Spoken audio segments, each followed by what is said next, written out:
No sé si presentarlo como economista, ustedes saben que es doctor honoris causa de este segmento, por más que él me dice que yo soy doctor en economía, etcétera, etcétera, o como es como un rocker de la literatura en este momento, pues un bestseller, acaba de presentar su libro y le está yendo muy bien y nos alegramos mucho. Martín Tetaz, ¿cómo andás? Hola, ¿qué tal, Luis? ¿Todo bien? Gracias por la invitación. ¿Estás contento con el libro? Sí, la verdad que arrancó muy bien y sobre todo se impone más cuando la gente tengo la oportunidad de contar en medios como este que no es un libro de especializado, sino que es un libro de divulgación que lo puede leer cualquiera, aunque no sepan nada de psicología ni de economía. Es una buena idea mezclar las dos cosas y viene muy bien. Contá porque digo, a mí me pasó eso. Yo cuando vi la propuesta dije, acá perdí. O sea, Claro. y sin embargo es de lectura muy sencilla. Si yo lo entiendo, lo entiende Sí, todo el mundo. está en el mismo tenor con el que escribo las columnas habituales en el diario El Día, con las que escribo en mi blog, que es un tenor que si bien está, todos los artículos están sostenidos por evidencia científica y todos los argumentos están muy bien documentados, lo cierto es que está escrito en un tono muy divulgación, entonces en ningún momento sentís que perdés el tren, todo lo contrario, siempre es un texto que se puede leer aunque uno no sepa nada de economía, nada de psicología.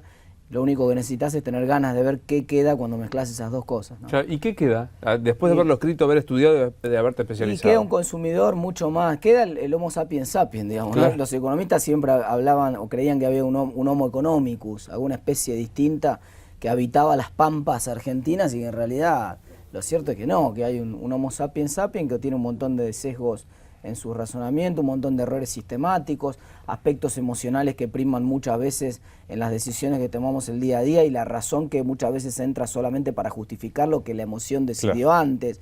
Entonces aparece una pintura del ser humano bastante más realista que el lector muchas veces se va a encontrar reflejado en situaciones y dice, esto me pasó a mí, esto sí es así, que es lo que no logran justamente los libros de economía que te pintan una postal de la persona que no tiene nada que ver con el ser humano común. Entonces uno lee eso y dice, pero yo no maximizo la utilidad sujeto a restricción. Yo no hago eso, te dice el tipo. Y bueno, la verdad, efectivamente no lo hace. Bueno, el libro un poco apunta a lo que realmente la gente hace. Contame un poco el 3,4 que aparece. Mirá, es un número condenado a sufrir el 3,4 que salió, porque fuera el número que se anunciara, lo cierto es que la noticia iba a ser mala. Si se anunciaba un número muy alto, iba a ser mala porque el número de inflación era alto. Pero si se anunciaba un número más bajo de 4%, iban a empezar las suspicacias, las dudas. Vos sabés que cuando alguien viene con mala fama, todo el mundo está desconfiando ya de cualquier número que aparezca. Entonces, bueno, lo cierto es que el número fue más bajo que el esperado. La mayor parte de los analistas pensaba que la inflación de febrero iba a ser incluso más alta que la de enero. ¿Por qué? ¿Por qué? Por una simple razón. No por, a veces esto es importante, muchas veces cree que la gente cree que es una cuestión de que algunos economistas son gurúes o tienen la bola de cristal. No. El problema es que el efecto de la devaluación fuerte que se hizo el día 23 de enero, solamente en enero tomó una sola semana, que es la última semana. Entonces, como el índice de precios toma un promedio de precios de todo el mes, lo cierto es que en enero había quedado muy poquito del efecto de la devaluación y el impacto de lleno de la devaluación entraba en el índice de febrero. Por eso todo el mundo razonaba que el de febrero iba a ser incluso más alto que el de enero. Ahora, lo interesante es cuando descompones ese índice, mirás lo que publica el INDEC y descompones ese índice en los distintos subíndices, porque, por ejemplo, alimentos y bebidas subió 4%, en enero había subido 3,3 nada más. Entonces, coincide un poco con la sensación térmica que tiene incluso la gente que ahora dice, no le creo mucho al número este del INDEC nuevo, pero ¿por qué? Porque tengo la sensación de que yo voy al supermercado y los precios están subiendo más incluso que en enero. Es verdad. En el supermercado, alimentos y bebidas, subió 4%, en enero subió nada más que 3,3%, o sea, subió más.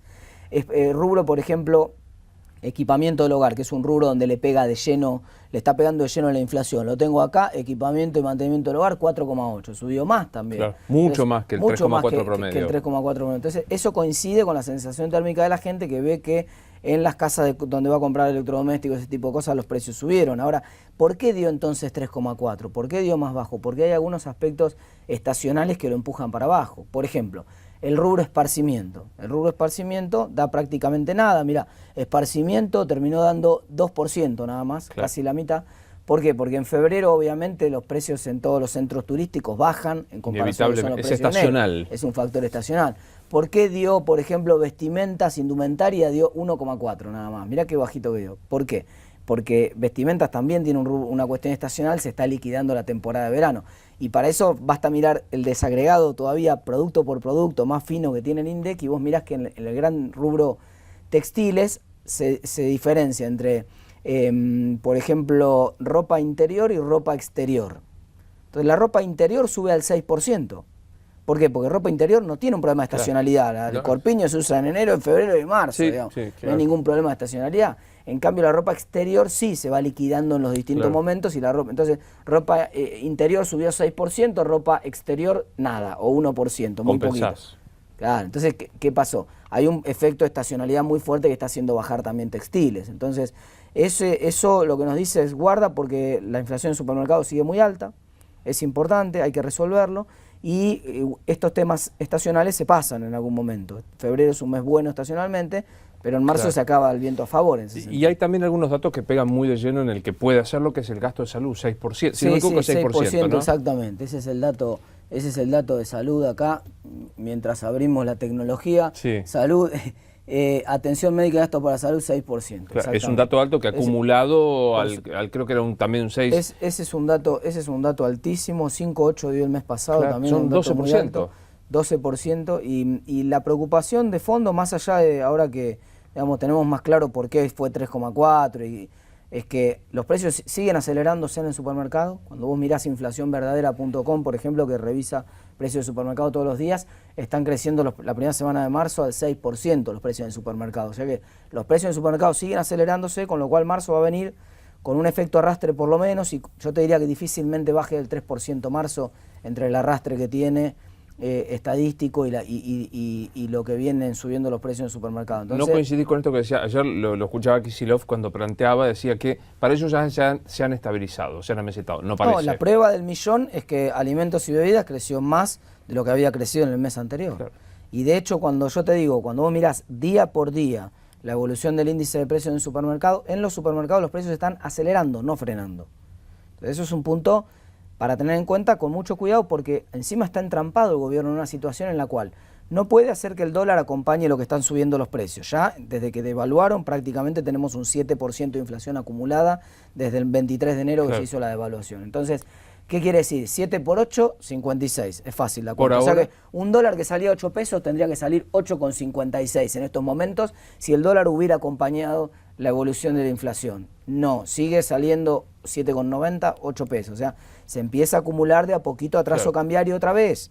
Entonces, claro, obviamente no lo pueden hacer que acompañe ahora el dólar porque estamos en el medio de la paritaria. Entonces, si yo estoy negociando paritarias y veo que el dólar, que es la referencia por excelencia de la economía, se dispara, obviamente voy a pedir más en la paritaria. Pero cuando finalmente pasen las paritarias, sector privado, sector público, probablemente fines de abril, termine la película, vamos a ver acumulado casi un 10% de atraso cambiario. Entonces ahí se vienen los dos grandes temas, tema tarifa y tema entonces reconocimiento de que el dólar tiene que estar un poco más alto. Si el gobierno lo reconoce, bueno, vamos a tener entonces de acá a junio probablemente otro ajuste no tan grande como el que tuvimos, que pasó de 6 a 8 pesos, pero sí un ajuste de 8, claro. Una corrección, para llamarla mejor, una corrección de 8 pesos a 8,80, a 8,60 antes de junio, y esperemos que la inflación en ese interín se frene, porque si no, otra vez vamos a tener que tener otro ajuste más para diciembre. La pregunta sería, medidas del Banco Central aparecieron claramente, y veo desde los más ortodoxos a los más heterodoxos reconocerle a Juan Carlos Fábregas. ¿Apareció un plan económico? No, el plan económico lamentablemente sigue sin aparecer, ¿no? Uno no sabe, y no es un problema acá, después uno puede estar a favor o en contra, pero realmente no sé, plan antiinflacionario no hay, por ejemplo. Moreno sí tenía un plan antiinflacionario, es increíble, ¿no? Porque es lo que estamos diciendo, parece mentira que en algún momento íbamos a decir esto, pero Moreno tenía un plan, después uno lo puede criticar. Claro. No sirve controlar los precios. Bueno, lo cierto es que mientras duró el congelamiento de precios, el año pasado fue el único momento de los últimos años que bajó realmente la inflación. Después, obviamente, eso era insostenible, todo el mundo sabía que cuando frenara el congelamiento iba a subir, pero había un plan. Controlaba 10.000 precios de supermercados. En estos momentos, Precios Cuidado controla 200 precios. Es una cantidad irrisoria que de ninguna manera mueve la aguja de la inflación. A la prueba me remito, los números de enero y febrero son los más altos de los últimos años, así que evidentemente el programa no sirve para eso. Ahora, entonces uno dice, ¿cómo van a parar la inflación? Y me preocupa eso que decías vos, que es la visión del gobierno de pensar que la inflación fue un fenómeno que ya pasó. Ya está. Digamos, el gobierno da la impresión de que dice, ya está, Mirá, ya solucioné Luis, todo. Hoy se va a conocer el número de expectativas de inflación que publica la Universidad de Itela. Ese es un número clave, lo charlamos mañana, en otro día, a ver qué salió con ese número. El mes pasado había salido que la gente veía para los próximos 12 meses un 41% de inflación en promedio. Entonces, mientras la gente siga pensando que los precios van a subir mucho en los próximos meses, no le vas a ganar la batalla a la inflación. Porque la clave para ganar la batalla es que el consumidor no convalide los aumentos de precios. Ahora, si yo estoy en un contexto donde yo creo que realmente van a aumentar los precios, y llego a la carnicería y me dicen que aumentó 10 pesos el kilo de lomo o lo que sea, bueno, ya sé, claro, protesto un rato y lo cierto es que enseguida tipo carnicero me decís que querés, aumenta todo. Entonces, sí, tenés razón, aumenta todo, bueno, está bien, y termino pagando y comprando, y los aumentos se terminan convalidando. Ahora, cuando vos escuchás que Axel Kicillof dice, este modelo nos permite seguir creciendo 10 años más a un 7% de tasa, ¿qué es? ¿Una expresión de deseo? ¿Qué cosa es? Es una amnesia, una especie de amnesia en la cual se le borraron los últimos 2 años de la economía a Kicillof, en lo cual la economía no crece.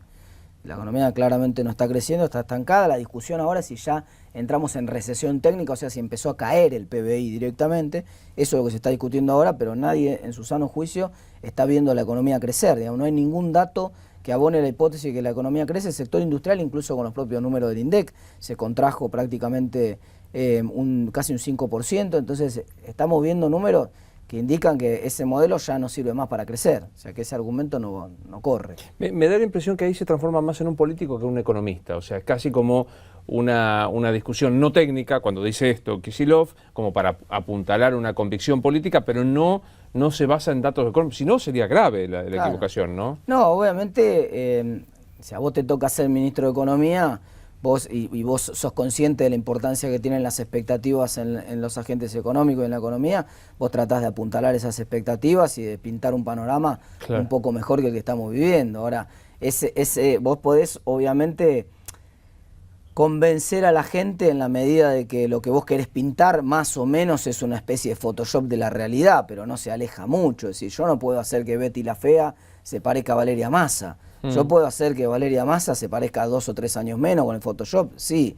Bueno, cuando yo armo el discurso y lo retoco y le pongo un poco de cosmética, estoy haciendo un Photoshop de la realidad. El Photoshop no te puede hacer aparentar una persona que pesa 120 kilos que salga de 60. Claro, no hay modo. ¿Qué pasa con el tema de reducción del gasto público? ¿Hay alguna dirección en ese sentido? Bueno, lo cierto es que hay algunos economistas, por ejemplo Miguel Bain, que han sacado algunas cuentas y consideran que todo el efecto neto de la devaluación va a ser una mejora en las cuentas, porque finalmente, bueno, las retenciones entran en dólares, entonces entran más pesos. Buena parte del gasto público se va a licuar porque va a crecer menos que la inflación. Por ejemplo, los docentes están discutiendo claro, 21% para buena parte de los docentes, entonces eso va claramente por abajo de la inflación, eso mejora las cuentas públicas. Entonces, podría haber una mejora de las cuentas públicas en el sentido de superávit fiscal, pero no en el sentido, que es la clave para el tema de la inflación, ¿no? Pero no en el sentido de menos gasto. Y en ese sentido preocupa porque el problema central del gasto en Argentina es que tenemos un gasto alto y de baja calidad. Claro. Entonces uno puede tener distintos escenarios. Uno puede tener un gasto alto y de buena calidad, países nórdicos, ningún problema, Alemania, por caso, Japón, uno dice buenísimo. Me dan un montón de cosas, me dan infraestructura, me dan seguridad, sí, entonces pago, no hay problema, es un buen negocio.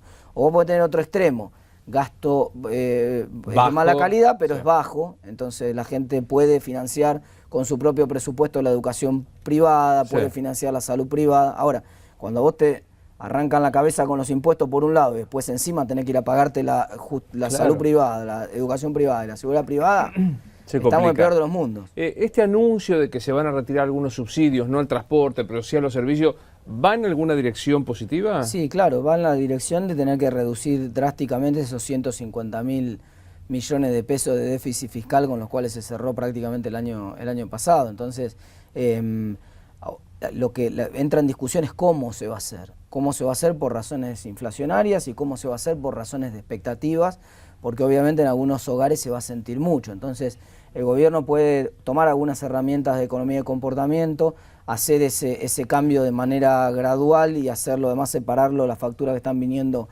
bimestrales, que empiecen a venir claro, mensuales, para que no se sienta tanto en la factura que antes venían 75, que vengan 400, de golpe es una noticia medio un shock, ¿no? Sí. Entonces, si vos lo separás en 2 meses, por lo menos, y si encima lo vas haciendo más gradualmente, hay algo que se llama diferencial apenas perceptible en psicología cognitiva, que son cambios pequeños que vos no vas notando, como por ejemplo cuando te fueron achicando la cantidad de papas fritas que te meten en el paquete de papas fritas y hoy es todo aire, es así, hay 4 papas fritas dentro. Lo cierto es que la gente no se fue dando cuenta. ¿Por qué? Te sacaban de a una las papas fritas. Claro. Entonces, a lo largo de 2 años el paquete de papas fritas no tiene papas fritas, Claro. el rollo de papel higiénico no mide más 74 metros, mide 30 y así sucesivamente. Diferencial apenas perceptible fue lo que hizo el sector privado. El sector público tendría que aprender un poco de eso para poder aplicarlo luego a los subsidios.